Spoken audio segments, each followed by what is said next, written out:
Twelfth physics में derivation series के अंतर्गत आज हम 5वां डेरिवेशन पढ़ेंगे। आज के इस लेक्चर में हम समझेंगे अगर हमारे पास कोई वैद्युत ध्रुव यानी इलेक्ट्रिक डायपोल दिया है तो उसकी अच्छी स्थिति में अगर कोई बिंदु है तो उस बिंदु पर वैद्युत क्षेत्र की तीव्रता कितनी होती है। ये क्वेश्चन बोर्ड एग्जाम की दृष्टि से काफी महत्वपूर्ण है। अक्सर बोर्ड एग्जाम में पूछा जाता है। क्वेश्चन ऐसे आता है कि किसी ध्रुव की अक्षीय या फिर इसको बोलते हैं अनुदैर्ध्य स्थिति में कोई बिंदु है, उस बिंदु पर वैद्युत क्षेत्र की तीव्रता के सूत्र का निगमन कीजिए। क्वेश्चन ये आता है तो 5 नंबर में आता है। तो चलिए आज इस डेरिवेशन को करते हैं। तो देखें, जैसा कि मैंने बोर्ड पर हेडिंग लगा दी है, वैद्युत ध्रुव की अक्षीय और इसको अनुदैर्ध्य भी बोलते हैं स्थिति में वैद्युत क्षेत्र की तीव्रता, मतलब ई को हमें निकालना है। तो ध्रुव क्या होता है, चलिए हम इसको समझते हैं। वैद्युत ध्रुव एक ऐसी युक्ति होती है जिसमें दो आवेश जो परिमाण में तो समान होते हैं लेकिन प्रकृति में विपरीत होते हैं और दोनों ही आवेश कुछ दूरी पर रखे होते हैं। ऐसी युक्ति को हम लोग वैद्युत ध्रुव कहते हैं। देखिए यहाँ पर मैंने ध्रुव बनाया है, ये ऋणात्मक आवेश है और ये धनात्मक आवेश है। देखिए यहाँ पर आवेश का जो परिमाण है वो क्यू यानी परिमाण तो समान है लेकिन प्रकृति विपरीत है, ये प्लस है और ये किसका माइनस का। और ध्रुव के आवेशों के जो बीच की दूरी होती है उसको हम 2l मानते हैं या फिर 2a मानते हैं। और इसका मध्य बिंदु है तो आधी दूरी ये l हो गई और ये भी कितनी हो गई l। अब हमारा क्वेश्चन ये है, ये वैद्युत ध्रुव है और इसकी अक्ष पर, तो इसकी अक्ष पर हमने कोई बिंदु P माना है और इस P बिंदु पर हमें वैद्युत क्षेत्र की तीव्रता E ज्ञात करनी है। ध्यान रखें, वैद्युत ध्रुव में जो दूरियां होती हैं वो हमेशा उसके मध्य बिंदु से नापते हैं। रीजन ये है, जो ध्रुव होता है वो बहुत ही छोटा होता है, यानी काफी छोटा होता है, इस वजह से उसमें किनारे से नापकर हम उसके मध्य बिंदु से दूरियां नापते हैं।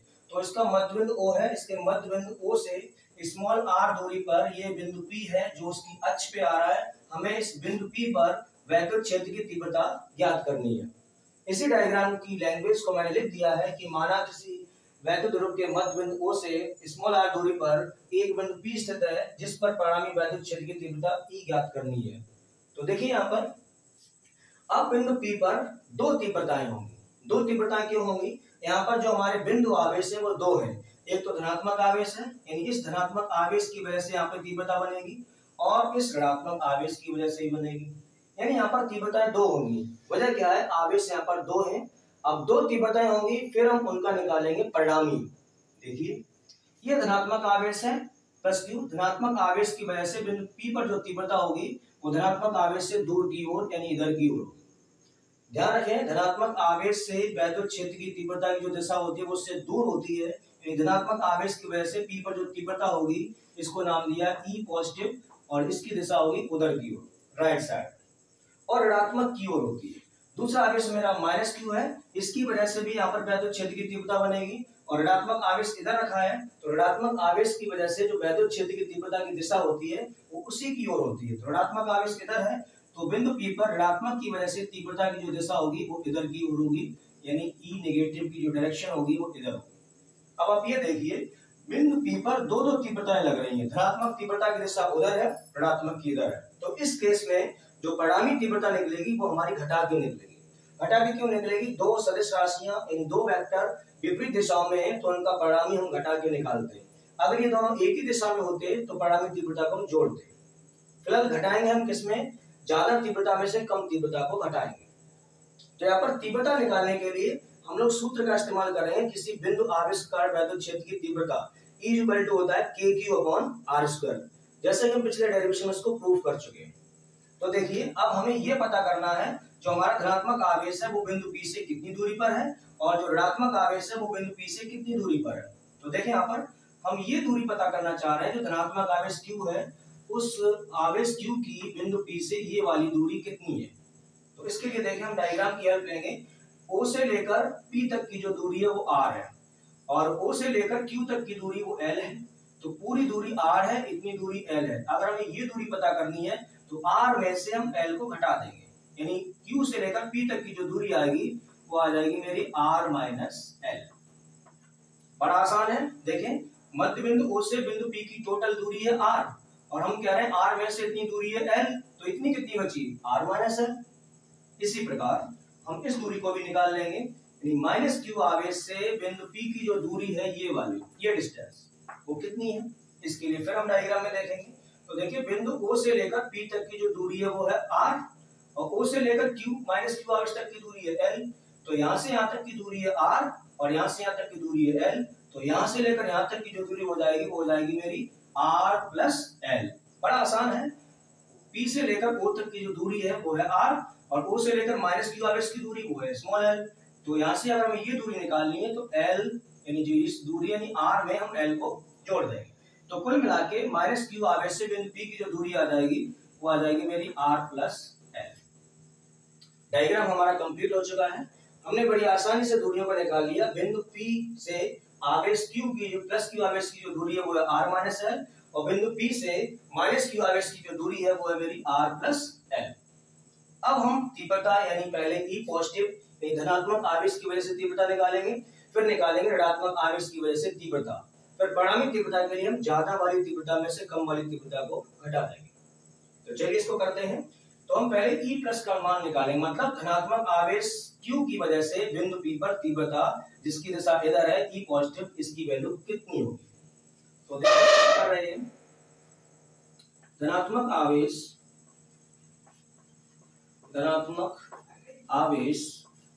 प्लस Q के कारण,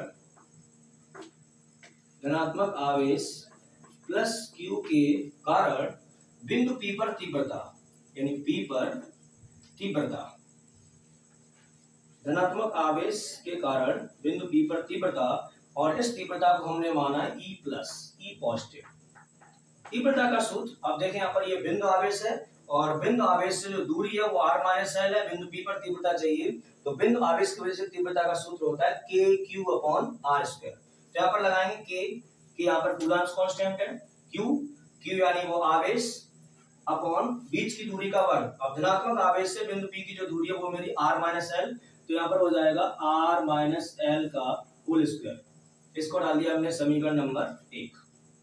अब इसी प्रकार हम ये निकाल लेंगे ऋणात्मक आवेश माइनस Q की वजह से बिंदु P पर तीव्रता, तो यहाँ भी सूत्र ही लगाएंगे KQ अपॉन R स्क्वायर।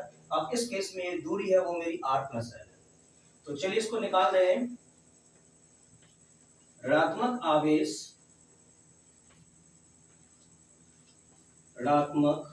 आवेश माइनस Q के कारण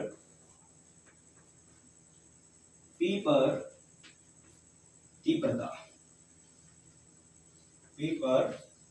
तीव्रता निकालेंगे, गौर करें, और इसको नाम दिया है E negative. E negative is equal to, इसमें भी देखिए लगाएंगे, ये ऋणात्मक आवेश और ये बिंदु P, तो तीव्रता का सूत्र वही होता है बिंदु आवेश की वजह से KQ upon R square. K coulomb constant, small के से इसको नोट करते हैं, Q और चार्ज। यहाँ पर ध्यान ये रखना है, तीव्रता निकालने के लिए हम आवेश यानी बिंदु आवेश की जो तीव्रता निकालते हैं उसमें आवेश को हम प्लस माइनस नहीं लेते, मतलब माइनस आवेश को भी हम प्लस आवेश की तरह लिखते हैं। तो यहाँ पर जो Q की वैल्यू लगाएंगे वो माइनस Q लगा के Q ही लगाएंगे, KQ अपॉन R। यहाँ से यहाँ तक की जो डिस्टेंस है वो हमारी R प्लस L, तो हो जाएगा R प्लस L का होल स्क्वायर, समीकरण नंबर 2। देखिए इसमें हमने निकाल लिया है धनात्मक आवेश की वजह से तीव्रता E प्लस KQ पर R स्क्वायर सूत्र लगा के, ऋणात्मक आवेश माइनस Q की वजह से बिंदु P पर तीव्रता, इसमें भी सूत्र लगाया KQ अपॉन R स्क्वायर, दोनों की दूरियों का वर्ग कर दिया है। अब हम निकालेंगे परिणामी तीव्रता यानी बिंदु P पर परिणामी तीव्रता। इसके लिए देखिए हम इधर आ जाएंगे, तब बिंदु P पर परिणामी तीव्रता, और परिणामी तीव्रता को हमने नाम दिया E इज इक्वल टू। अब देखें, अब यहाँ पर E धनात्मक की दिशा उधर है और E ऋणात्मक की दिशा इधर है, यानी जब दो सदिश अलग अलग दिशा में होते हैं तो परिणामी उनका हम घटा के निकालते हैं। अब यहाँ पर हमें ये पता करना है कि E प्लस की वैल्यू ज्यादा होगी कि E माइनस की ज्यादा होगी। तो इसके लिए देखो, हम बिंदु आवेश की वजह से तीव्रता का सूत्र जानते हैं, KQ अपॉन R स्क्वायर होता है। Q का मान दोनों में कॉमन है, R तीव्रता मतलब जो होती है दूरी के वर्ग के व्युत्क्रमानुपाती होती है, तो दूरी जिसमें कम होगी तीव्रता ज्यादा होगी। अब आप खुद देखिए, धनात्मक आवेश से बिंदु P की जो दूरी है वो कम है, R माइनस L है, और ऋणात्मक आवेश की वजह से जो दूरी है वो कितनी है, R प्लस L। तो आसान है, इससे हम समझ सकते हैं धनात्मक आवेश जो है बिंदु P के नजदीक है, तो E प्लस की जो वैल्यू होगी वो ज्यादा होगी और E माइनस की वैल्यू जो होगी वो कम होगी। दूरी हमने पता कर लिया, देखो R माइनस एल, धनात्मक आवेश बिंदु P के नजदीक है तो बिंदु P पर धनात्मक की वजह से तीव्रता जो है E प्लस, इसकी वैल्यू ज्यादा होगी, और ऋणात्मक आवेश बिंदु P से दूर है तो इसकी वजह से दूरी ज्यादा है, तो यानी E नेगेटिव की वैल्यू अपेक्षाकृत E पॉजिटिव से कम होगी। तो हम परिणामी तीव्रता निकालते हैं तो ज्यादा में से कम को घटा देंगे, तो यहाँ हमने पता कर लिया कि E प्लस का मान ज्यादा है और E माइनस का मान कम है। इसको हम ऐसे लिख सकते हैं, धनात्मक आवेश की वजह से तीव्रता में से ऋणात्मक आवेश की तीव्रता इसको घटा देंगे। अब E पॉजिटिव और E नेगेटिव दोनों की वैल्यू निकाल चुके हैं, यहाँ पर पुट कर देंगे, देखिए क्या आता है। तो E equal to E positive की वैल्यू ये है के Q upon R minus L का whole square, R minus L का whole square minus E negative की वैल्यू के Q upon R plus L का होल स्क्वायर। अब कैलकुलेशन में देखिए अंश में के क्यू है, तो अंश में के क्यू को हम लोग कॉमन कर देंगे, यानी यहाँ बचेगा E equal to K Q, common करने के बाद यहाँ बचेगा 1 अपॉन, ये बचेगा R माइनस एल का whole square minus 1 upon R plus L का होल स्क्वायर। अब देखिए कैलकुलेशन हम लोग क्या करेंगे, R माइनस एल का whole square, R plus L का होल स्क्वायर, इसका एलसीएम ले लेंगे तो हमारा बच जाएगा ये E equal to K Q bracket. तो जब हम एलसीएम लेंगे तो इस तरह से यहाँ पर दोनों ब्रैकेट आ जाएंगे एलसीएम में, ये हो जाएगा R माइनस एल का होल स्क्वायर एक ब्रैकेट में R प्लस एल का होल स्क्वायर। देखिए एलसीएम लेंगे तो जब इसका इसमें डिवाइड करेंगे तो माइनस से माइनस वाला ब्रैकेट कट जाएगा, यानी यहाँ पर ये ब्रैकेट बचेगा, तो यहाँ इसके 1 से मल्टीप्लाई होकर आ जाएगा R प्लस एल का होल स्क्वायर माइनस, अब जब इसका हम इसमें डिवाइड कर देंगे तो प्लस वाला ब्रैकेट कट जाएगा, माइनस वाला बचेगा, माइनस वाले का जब 1 से मल्टीप्लाई करेंगे तो ये यहाँ पर रह जाएगा, यानी यहाँ बचेगा मेरा R माइनस एल का होल स्क्वायर। अब देखिए यहाँ पर हम a प्लस बी का होल स्क्वायर और यहाँ पर a माइनस बी का होल स्क्वायर लगा के इसको खोल सकते हैं, और ये नंबर हमारा 2 बार लिखा है तो इसको हम 2 बार लिख सकते हैं, ये भी 2 बार लिखा है तो इसको भी हम 2 बार लिख सकते हैं। तो देखिए यहाँ पर चेंजिंग हो जाएगी मेरी थोड़ी, यानी E इक्वल टू आ जाएगा मेरा के क्यू ब्रैकेट में, यहाँ a प्लस बी का होल स्क्वायर करेंगे तो a square plus B square plus 2ab, यानी आ जाएगा R square plus L square plus 2RL minus, देखें यहाँ पर आगे माइनस है और ये a माइनस बी का होल स्क्वायर है, और a माइनस बी का होल स्क्वायर होता है a square plus B square minus 2ab, तो आगे माइनस है तो ये सारे चिन्ह बदल देगा, मतलब पहले जो 2 प्लस के होते हैं वो माइनस के हो जाएंगे, माइनस वाला किसका हो जाएगा, प्लस का। तो हम यहाँ पर a माइनस बी का होल स्क्वायर खोल रहे हैं और माइनस का मल्टीप्लाई एक साथ कर रहे हैं, तो ये हो जाएगा मेरा minus R square minus L square, और माइनस वाला किसका हो जाएगा मेरा, प्लस का, ये हो जाएगा 2RL, और अपॉन ये देखिए मेरा 2 बार लिखा है, स्क्वायर इसको 2 बार लिख सकते हैं, R माइनस एल, और इसको भी लिख दिया यहाँ पर R माइनस एल, ऐसे R प्लस एल का होल स्क्वायर इसको 2 बार लिख दिया R प्लस एल, और इसको भी लिख दिया R प्लस एल। यहाँ पर ध्यान दें, यहाँ पर था मेरा a माइनस बी का होल स्क्वायर, वैसे ही होता है R square plus L square minus 2RL होता है, अब माइनस आ गया तो माइनस का मल्टीप्लाई कर दिया, तो पहले 2 माइनस का हो गया, ये प्लस का हो गया, तो देखो R स्क्वायर से R स्क्वायर कट गया, L स्क्वायर से L स्क्वायर कट गया, 2RL, यानी अंश में हो जाएगा मेरा 2RL, ये हो जाएगा 4RL। तो देखिए यहाँ पर क्या बनता है, इसके बाद आप इधर आ जाएंगे, यानी इसके बाद आप इधर आ जाएंगे, क्या बचेगा मेरा E equal to K Q, अंश में देखो क्या बचा है 2RL प्लस 2RL, यानी ब्रैकेट में अंश में ये मेरा हो जाएगा 4RL अपॉन, इसको देखिए, इसको हम लिख सकते हैं R माइनस एल और R प्लस एल, इन दोनों यानी इसको एक साथ कर दो और इसको एक साथ कर दो, यानी R minus L R plus L एक साथ लिख दिया, यानी यहाँ लिख दिया R माइनस एल और एक ब्रैकेट में R प्लस एल, मतलब इंटरचेंज कर दिए, ये R माइनस एल को हमने इसके साथ लिख दिया, यानी यहाँ लिख दिया R माइनस एल और यहाँ पर लिख दिया R प्लस एल।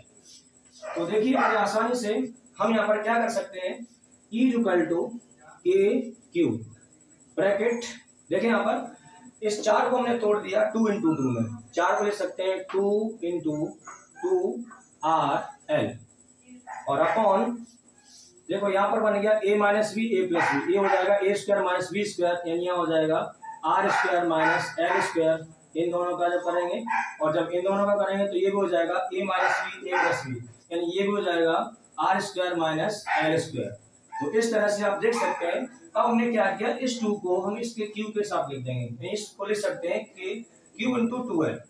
देखना, तो इसको हमने क्या किया है, E इक्वल टू इस 2 को हमने आगे लिख दिया 2, और देखना ये लिखा मेरा K और इसको लिखा मैंने Q और ये लिखा 2 और यहाँ पे लिखा L और ये बचा मेरा R अपॉन।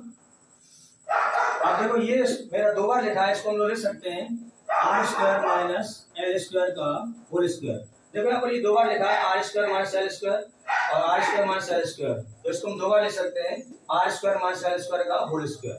अब देखिए इसको मैंने क्या किया है, इस 2 को मैंने लिख दिया है के क्यू और 2 और इंटू एल और ये आर बचा स्क्वायर कर दिया। हमने क्या किया, क्यू इंटू 2l का निशान लिख दिया। अब देखो क्यू इंटू 2l मेरा क्या बन गया, हम लोग जानते हैं क्यू इंटू 2l जो होता है वो मेरा पी होता है।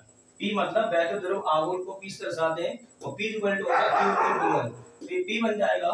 तो क्या बचेगा मेरा, पी इक्वल टू 2 के पी आर अपॉन यहाँ पे बचेगा मेरा R square minus L square का होल स्क्वायर। इसको डाल दिया क्वेश्चन नंबर 3। अब इसमें देखें जो एल है वो क्या है मेरा और आर क्या है। जो एल है, एल वो द्रव की आधी लंबाई है और आर है उसके मध्य बिंदु से बिंदु पी की दूरी। तो हम कह सकते हैं जो एल है वो आर से बहुत छोटा है, यानी एल का मान आर से बहुत छोटा है। तो द्रव होता है बहुत ही छोटा होता है, माइक्रो मिली में होता है। तो एल की वैल्यू आर से बहुत कम है, तो जब छोटी संख्या का वर्ग करेंगे तो और कम हो जाएगा, यानी एल स्क्वायर आर से और ही कम हो जाएगा। चलिए इसके केस में हम लोग क्या करते हैं, एल स्क्वायर पद को छोड़ देते हैं। यहाँ पे कंडीशन लिखनी पड़ेगी, चूंकि L is very very less than R, therefore L square very very very less than किसके होगा, आर के। इसलिए एल स्क्वायर पद को छोड़ने पर तो जब एल स्क्वायर को छोड़ देंगे मतलब इसको छोड़ देंगे, तो एल स्क्वायर पद है इसको छोड़ देंगे तो ओनली आर स्क्वायर बचेगा यहाँ पर। तो ई इक्वल यहाँ बचेगा 2k बी आर अपॉन यहाँ आर स्क्वायर की स्क्वायर यहाँ हो जाएगा आर की पावर 4। अब इससे ये क्यूब 3 बार कट जाएगा, यहाँ पर आप फाइनल आंसर आ जाएगा E equal to 2k P upon R cube. तो देखिए अच्छी स्थिति में वैद्युत क्षेत्र की तीव्रता का सूत्र हमने निकाल लिया। 2k कूलम्ब कांस्टेंट है, p है वैद्युत द्रव आघूर्ण और r है उसके मध्य बिंदु से अच्छी स्थिति में जो दूरी है वो r है। तो 2k p upon r cube होता है। हम k की वैल्यू को पुट कर सकते हैं, इसको ऐसे भी ले सकते हैं e इक्वल टू k की वैल्यू मेरी होती है 1 upon 4 pi epsilon not 2p upon r cube, 2p upon r cube. तो बड़ी आसानी से हमने इस डेरिवेशन को कैलकुलेट कर लिया है। यानी हमसे पूछा गया था कि अच्छी स्थिति में वैद्युत क्षेत्र की तीव्रता कितनी होगी, तो उसका आंसर आप याद रखना, ये क्या होती है 2kp अपॉन r क्यूब।